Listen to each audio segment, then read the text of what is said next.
네, 국내 정치 얘기를 조금 더 해보겠습니다. 여야 대표가 이제 많은 것들을 이제 풀어가야 하는데 아들 문제로 오늘 논쟁을 벌였습니다. 그야말로 아들 전쟁이라 부를 만한 상황이고요.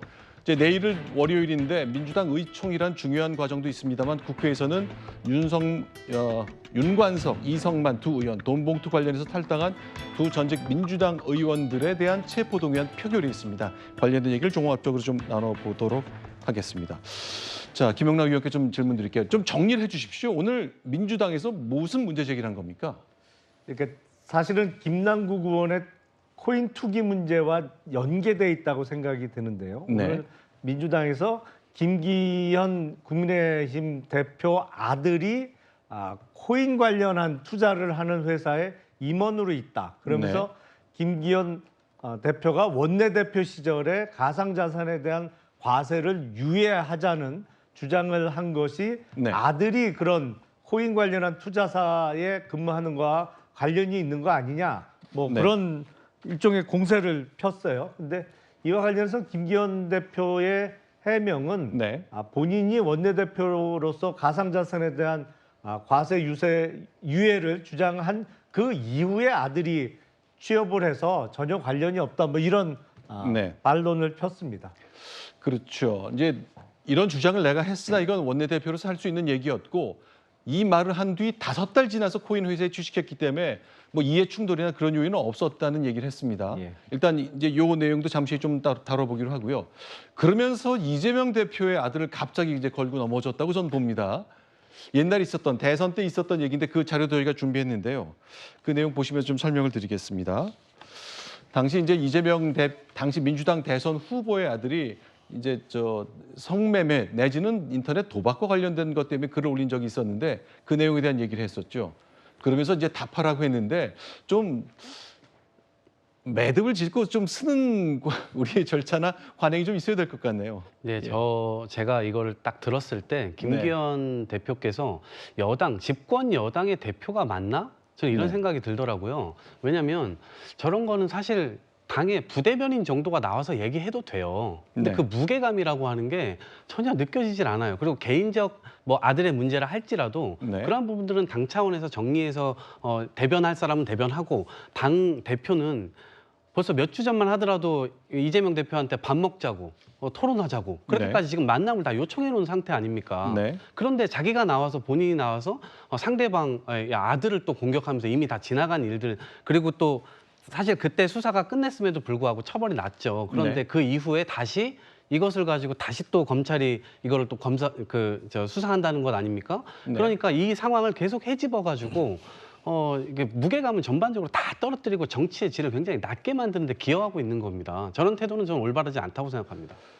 이제 뭐 청문회가 되면 이제 자녀들 일상 관련된 것도 검증도 들어가고, 또 자녀의 일로 끝나는 것이냐 아니면은 그 자녀일이 무슨 문제가 생겼을 때 부모가 개입해서 힘을 발휘하는 바람에 결과가 왜곡되거나 그 과정에 개입했느냐, 이거는 진짜 공직자 본인의 문제가 되는 것이니까 그 사안이 더 커지는 것들인데, 과연 아버지와 아들, 딸, 그 부모와 자식 간의 책임, 그 한계는 어디까지일까요? 과거 이재명 후보가 했던 얘기 준비한 게 있습니다. 제 가족들과 관련해서 매우 불미스러운 일이 발생했습니다. 자식을 가르치는 부모 입장에서 참으로 죄송하다는 말씀을 드립니다. 대통령의 부인은 공적 존재이고요. 권한과 지원이 주어지지 않습니까? 대통령 아들은 성년인데 남이죠, 사실은. 그래서 이게 캡처해가지고 올리신 글 중에 무턱대고 김기현 대표의 아들을 공격한 거예요. 왜냐하면 팩트가 사실은 그 당시에는 국가가 과세 보호 제도를, 그러니까 이 거래하는 보호 제도를 잘 한 뒤에 과세를 해야 된다라는 여론이 많았단 말이에요. 그 여론의 일환으로 이제 본인이 얘기를 한 거예요, 김기현 대표는. 근데 그때 그 이후에 말한 이후에 6개월 뒤에 이제 아들이 업체에 취업을 했는데 중소업체입니다. 큰 업체도 아니에요.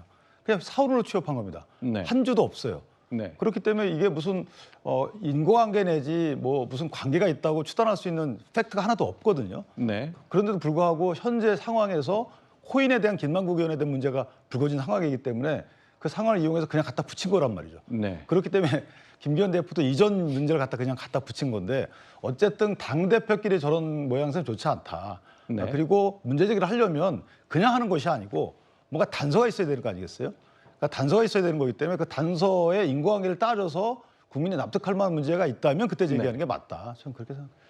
그렇죠. 이제 게다가 이제 그 이재명 대표와 김기현 대표는 TV 토론을 해서 정책 토론을 좀 충분히 해보자고 약속까지 돼 있는 관계거든요.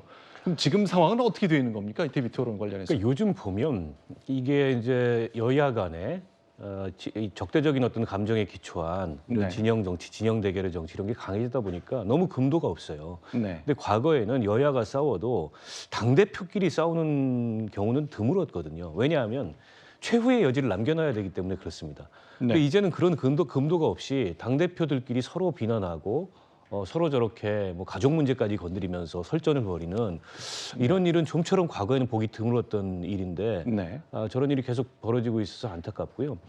두 대표가 만난다, TV 토론하자, 뭐 비공개 회동하자 여러 제안이 오가고 지금 성사가 안 됐습니다. 네. 성사가 안 됐는데 국민들이 보기에는 아니 싸울 땐 싸우고 이견이 있는 건 있다 하더라도 만나서 뭔가 풀어야 국회에서 뭐 진도가 나가는데 네. 이렇게 대통령과 야당 대표도 안 만나고 여야 대표도 안 만나고 이래가지고 무슨 협치가 되고 국회에서 생산적인 결과를 만들 수 있겠냐 이런 생각이거든요. 근데 또 이렇게 두 대표가 한편 그런 제안에 한편으로 이렇게 설전을 벌이고 있어서 대단히 안타깝고 제가 보기에는 어쨌든 우리 정치가 그 협력의 게임이지 않습니까? 이게 네. 대결의 게임일 뿐만 아니라 그러려면 여야 사이에 지켜야 될 선은 지키고 그리고 싸울 때 싸우더라도 협력할 건 협력하는 모습을 보여야 되는데 너무 서로 존중이 없다. 그런 점 안타깝다는 말씀 드리고 싶습니다. 굉장히 작은 질문 하나 드려보겠습니다. 그러니까 김기현 대표를 겨냥한 보도 자료나 문제 제기를 하는 거를 물론 기사가 나온 다음에입니다만 그런 거는 대표에게 먼저 묻습니까? 이거 곧 TV 토론하실 상대인데 이런 아들이 코인 회사 다닌 거 관련해서 지적을 할까요? 할 때 좀 문의를 합니까? 어떤가요? 당연히 상대당 대표의 문제는 네. 사실은 대변인들이나 네. 이런 사람들도 그에 대한 대표의 의중이나 네. 이런 걸 묻고서 입장을 발표하거나 그렇고 그게 너무 과할 경우에 수위 좀 낮춰라. 이런 게 이제 과거의 관례거든요. 네. 근데 요즘은 그냥 당사자들이 나서가지고 저렇게 SNS를 통해서 설전을 벌이고 서로 공격하고 이런 모습은 정말 보기 좋지 않습니다. 알겠습니다. 대체로 이제 양당 대표가 상대당 대표를 겨냥한 공격에 동의했다는 취지로 제가 이해를 좀 하겠습니다.